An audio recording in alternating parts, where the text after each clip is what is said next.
Quando uma pessoa desmata milhares de hectares, ela sabe que está matando milhares de vidas.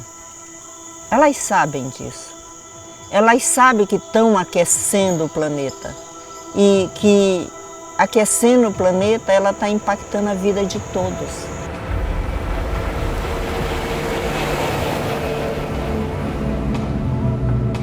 O próprio PL da devastação, né, que é um dos maiores crimes cometidos pelo Congresso Nacional contra o meio ambiente há muitos anos, né, onde eles enfraquecem dos principais instrumentos de proteção das florestas, que é o licenciamento ambiental.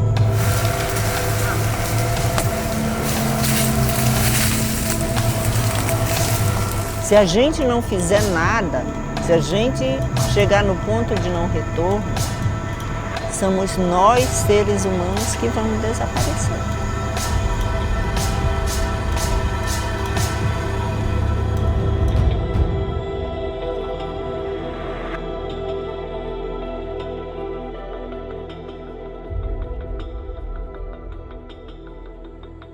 Aqui na terra indígena de 7 de setembro, primeiro desafio, assim, problemas na prática, retirada ilegal de madeira e assim saía mais de 500 caminhões por dia.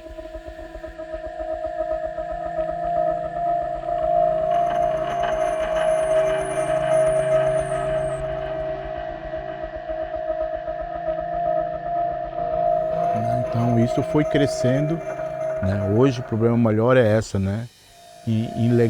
Pressão da ilegalidade, o entorno do território.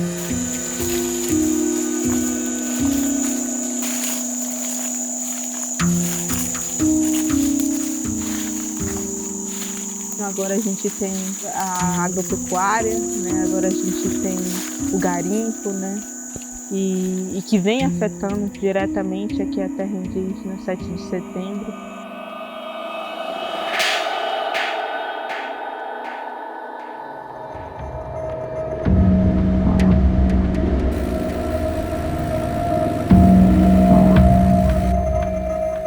O argumento de que o desenvolvimento depende da destruição, ele não se sustenta.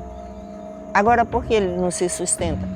Porque se tu desmata e tu destrói os recursos hídricos, a agricultura depende da água. Tu não vai ter água para produzir. A floresta está sofrendo dessas mudanças climáticas e que se reflete na própria floresta, que se reflete na nossa vida, né?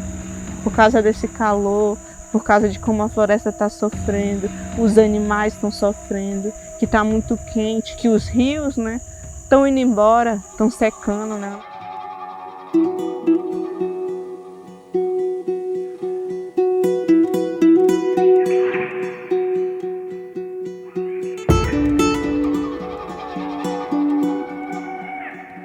Nós chamamos ponto de não retorno na questão ambiental global quando você passa de um limite e não tem mais volta, ou pode levar milhares de anos para voltar ao que era antes.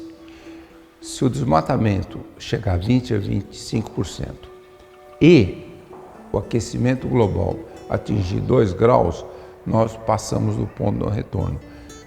Como eu falei, o desmatamento já está lá 17% e o aquecimento global está muito próximo de 1,5 grau e podemos atingir 2 graus até 2050 se não conseguirmos reduzir as emissões dos gases de efeito estufa. Então, se continuarmos com o aquecimento global e com o desmatamento, até 2050 passaremos do ponto de não retorno e até 2100 perderemos a maior biodiversidade do planeta.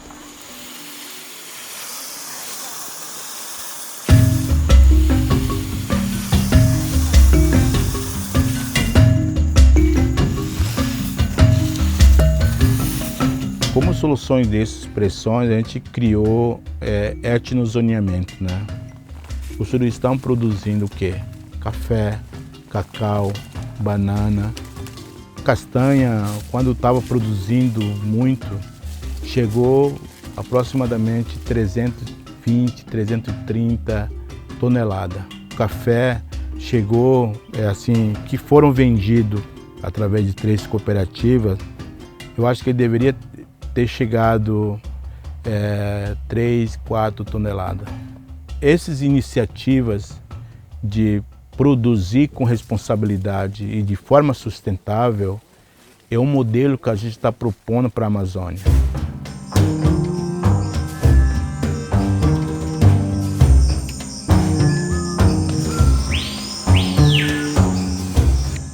A bioeconomia, a sociobioeconomia que a gente fala, ela traz um valor para a floresta em pé que é muito importante.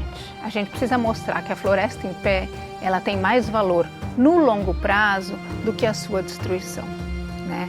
Ela traz uma solução de vida, de qualidade de vida, de acesso a direitos muito importante para os detentores desses direitos territoriais. A gente tem visto na Amazônia soluções brilhantes acontecendo associadas à produção da sociobiodiversidade, e o que eu acho que é necessário é que elas ganhem a escala, mantendo, né, todos os respeitos aos modos de vida, ao que as populações desejam, sua visão de futuro, mas com uma justiça, né? Que esses produtos sejam vendidos ao preço que eles falem, incluindo no valor desses produtos todos os serviços ecossistêmicos que estão associados à sua existência e a todo o conhecimento tradicional que faz com que esses produtos sejam utilizados.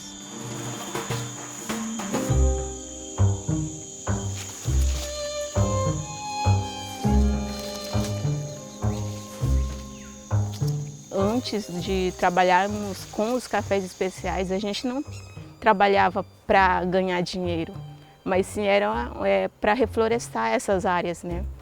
E depois de alguns anos se passaram, vimos que além de ajudar tanto na biodiversidade, ela também podia ajudar na renda familiar. E hoje os nossos cafés já são premiados, são produzidos cafés especiais, não especiais porque são preparados por pessoas especiais, mas especiais porque a gente faz um processo da seleção dos grãos até na xícara, né? Um processo especial nela. O nosso estado de Rondônia tinha parado de produzir café. Os 5 anos atrás, 6 anos, 7 anos atrás, Suruí, Paité, começou a produzir café. Mostrou que o café produzido pelo território é de qualidade e abriu o mercado para Rondônia. O que aconteceu? Virou febre na região. A maior parte está sendo produzido de forma agrofloresta. Então, e nossa meta é chegar a 100% disso, né? Que a produção do Suruí seja todo agrofloresta.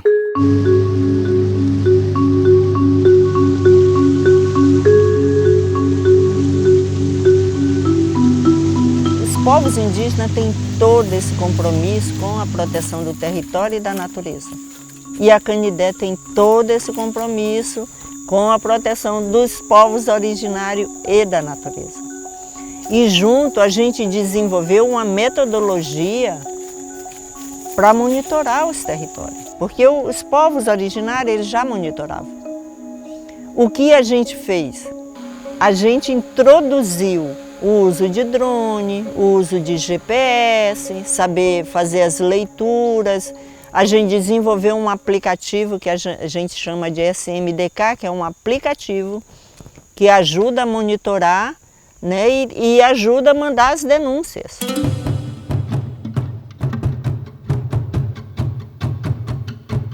O monitoramento territorial, a gente trabalha mais para a questão de preservar o território, né? Se tem algum desmatamento ou se há alguma entrada ilegal de retirada de madeira.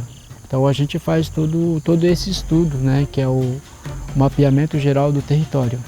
Então o que me motiva muito é isso, usando o conhecimento tradicional, usando a tecnologia para trazer um desenvolvimento para o meu povo, né?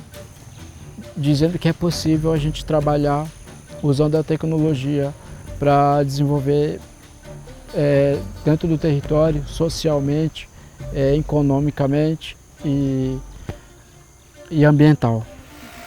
Hoje a gente também tem, né, algo que surge desse trabalho também de proteção, que é muito importante, né, porque é a nossa brigada de incêndio, né, as principais brigadas do país, né, são feitas por indígenas e quilombolas, né. Eu vou dizer que para recuperar onde foi desmatado esses 500 caminhões que saía por dia de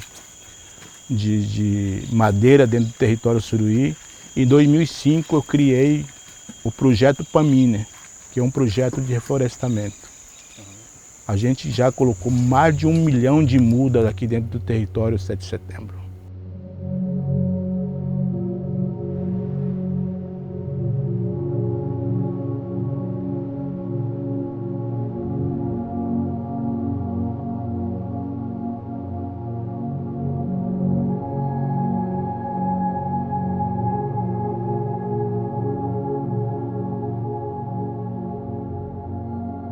A gente está falando, né, da garantia do nosso futuro, da garantia da vida mesmo, né?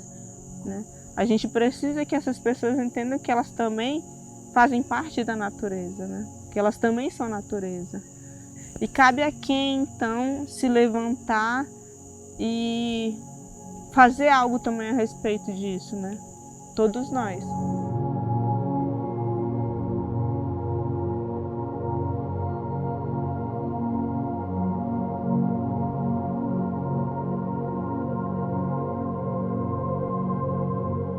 Nós temos que buscar soluções baseadas na natureza. Nós listamos normalmente 4 soluções baseadas na natureza, todas interconectadas. Número 1, zerar o desmatamento, a degradação e o fogo. A segunda solução baseada na natureza, importantíssima, como todo esse sul da Amazônia, a estação seca, está crescendo uma semana por década, é essencial fazer uma grande restauração florestal.